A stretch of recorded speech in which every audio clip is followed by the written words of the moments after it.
खुलुमबाय आंनि मुङा थरायना बिरग्लाय बसुमतारी आङो मेथामेटिकल साइन्सेस डिपार्टमेन्टनिफ्राय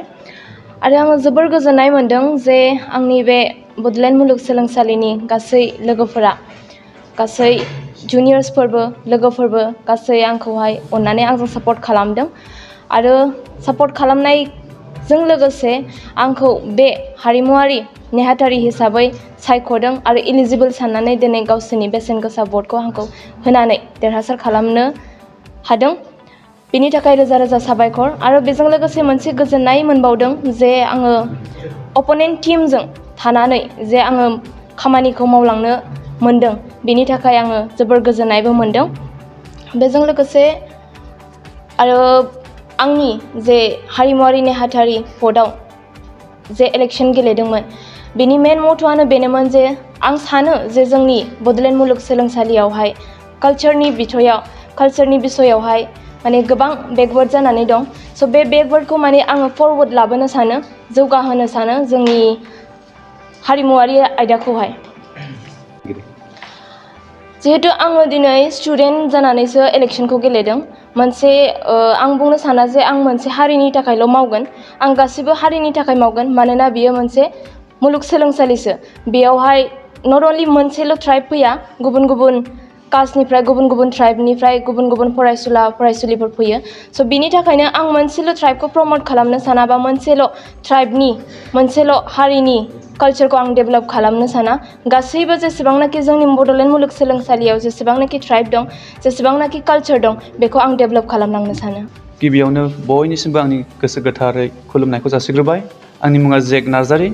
आंखौहाय जोंनि बे बड'लेण्ड इउनिभारसिटिनि गोबां सुबुङा भट होनानै आंखौहाय मोजांथारै देरहासार जानो हानायनि थाखाय आं बयखौबो हामबाय होयो बेजों लोगोसे जाय सुबुंफोरा एबा जाय केन्डिडेटफ्रा बिजाथि महरै गसंनानै जोंनि टीमनि नङाब्लाबो बिथांमोना बिजाथि महरै गसंनानै मोजांथार भट मोन्दोंमोनब्लाबो बिथांमोना देरहासार जानो हायाखिसै नाथाय बिथांमोना देरहासार जानो हायाखैमोनब्लाबो बिथांमोना गोबांथार सुबुंफोरनि गोसो मैखुनखौहाय बोनानैहाय गाव गावनि रोंगौथिखौ फोरमायनानै हाबाय बेनिखायनो बिथांमोनखौ हामबाय होयो बेजों लोगोसे आं दिनैहाय बेखौनो बुंनो सानोदि जोङो बयबो दिनै स्टुडेन्ट्सनि रिप्रेजेन्टेटिभ जाबाय बेनिखायनो आंनि खोथाया बेनोदि जोङो स्टुडेन्टनि रिप्रेजेन्टेटिभ जानायलाय जोङो स्टुडेन्टनि खामानिखौ मावगोन जोङो सासे लिडार जागोन जोङो सासे बस बिदि जानो मोननाय नङा आरो जोङो समायखिरा लाबायदि दिनैहाय जोङो स्टुडेन्टनि खामानिखौ मावगोन आरो स्टुडेन्टनि गासै जेंनाखौहाय जोङो सल्भ खालामनो एबा समाधान खालामलांनो थाखाय जोङो समायखिरा लाबाय बेनिखायनो जों स्टुडेन्टनि जौगानायखौ गासै बिथिङावनो जौगाहोलांनो जोङो हास्थायलांगोन हानाय मानिखौहाय स्कुल कलेज स' जोंनि कलेजफ्रावहाय गोबां समस्या दङ थारैनो बे सैथो बेल' नङादि कलेजफ्रावल' दङ नाथाय जोंनि इउनिभारसिटिनि गेजेरावनो दासिमाव जोंनि इउनिभारसिटियावनो जोंनि बड'लेण्ड इउनिभारसिटियावनो गोबां जेंनाफोर दं जाय जेंनाखौहाय जोङो दासिमबो जोंनि इउनियन बडियाबो दासिमबो मोजाङै गासैखौबो समाधान खालामनो हायाखै गिबियावनो जोङो जोंनि इउनिभारसिटिनि गासैबो स्टुडेन्ट जेंनाफोरखौ जोङो समाधान खालामगोन बेनिफ्राय जोङो गासै कलेजफ्राव जानाय गासै जेंनाफोरखौ जोङो समाधान खालामनो जोङो गासैजोंबो जों गासै कलेजनि प्रिन्सिपालफोरजों लोगोसे गासै स्टुडेन्ट इउनियननि मेम्बार्सफोर गासै टिचिं स्टाफ आरो गासै नन टिचिं स्टाफ गासैजोंबो जयैनो लोगो लानानै जयैनो हेफाजाब होलांनो जों हानाय मानिखौ जोंनि इउनियन बडिनिफ्राय जों हेफाजाब होलांगोन जोंनि मुङा खाम्फा नार्जारी आरो बे जानानै थांनाय इलेक्सनावहाय आङो एस ए प्रेसिडेन्ट बयजोंबो सायख'जानानै आं गोजोननाय मोनबाय आरो आङो बयनिसिमबो गोजोननाय हरनाय जाबाय जे आंखौहाय बे बिबाननि थाखाय आंखौ बयबो नायहरनाय जादों आरो आंनि आखुखौहाय नुनानैहाय आंखौहाय दा बे बुसुआवहाय जोंनि बड'लेण्ड इउनिभारसिटियावहाय बेखौहाय जोङो लासैनो जेसेबां फरायसाफोरनि जेंना दङ बेफोरखौहाय जोङो सल्भ खालामनो नाजागोन आरो फैबाय थानाय समायफ्रावबो जोङो बयनिसिमबो खोथाफोरखौहाय खोनानानैहाय समाधान खालामनायनि नाजागोन नोंथांमोननि जोंनि मावो समा बोसोरसे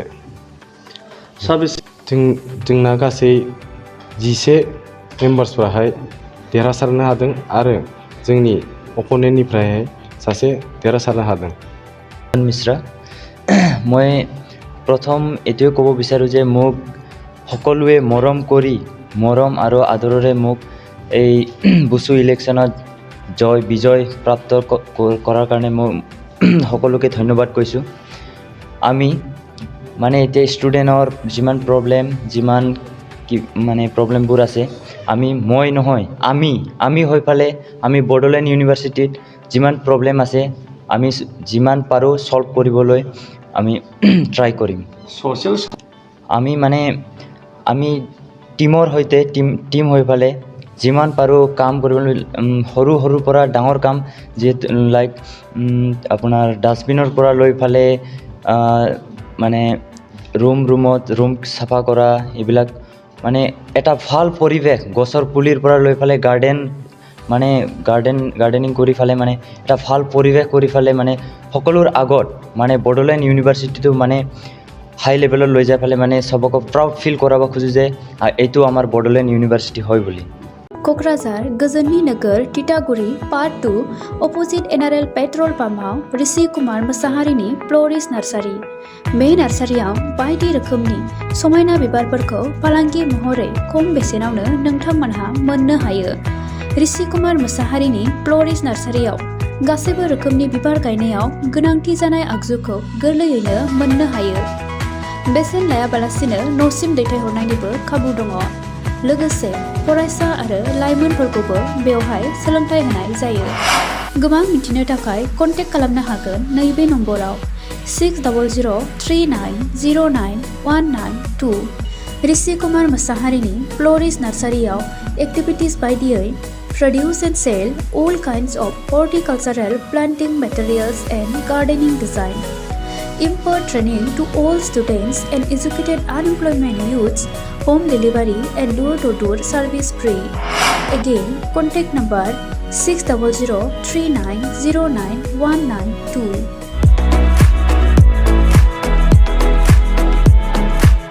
नोंथांमोननि थाखाय बेखेवबाय गियाथि गाउन बान्सबारि रेन्ज मानास नेशनेल पार्कआव समायना दावराय जंगल रिजर्ट बे रिजर्टआव नोंथांमोना jeep ride elephant ride tea tower river rafting village visits फ्रिबेलि इथनिक फुड माल्टि कुजिन बायदि बायदि सुबिदा थागोन बुकिं खालामनो आरो गोबां मिथिनो थाखाय फन खालामनो हागोन 6900226214 9954961665 8638360282 9859161912 दावराय जंगल रिजर्ट मानास नेशनेल पार्क गियाथि गाउन मोनसे गोजोनथाव खौरां गोजोननि नोगोर क'क्राझाराव थानाय बाजार इन्डिया आरो एमआरएम हस्पिटाल साखाथियाव बड'लेण्ड थेरापि सेन्टाराव थुब्ला ब्रह्मआ गुबुन गुबुन रोखोमनि सानाय सुनाय गोनां सुबुंफोरनि थाखाय फाहामथाय होनाय जायो जेरै जान्जि सानाय हान्थु सानाय गोदोना सानाय आदै सानाय आफादावदै सानाय जानजि जरा सानाय खर' सानाय सिनस्रि जरा सानाय बैफोरबायदि सुबुंफोरनि सानायफोरखौ फाहामथाय होबोगासिनो दं सोरबाफोर बे बेरामाव गोग्लैनाय सुबुंफोरा बे खाबुखौ लानो हागोन गोबां मिन्थिनो थाखाय नैबे जानबुं नङाव फन खालाम 9974030738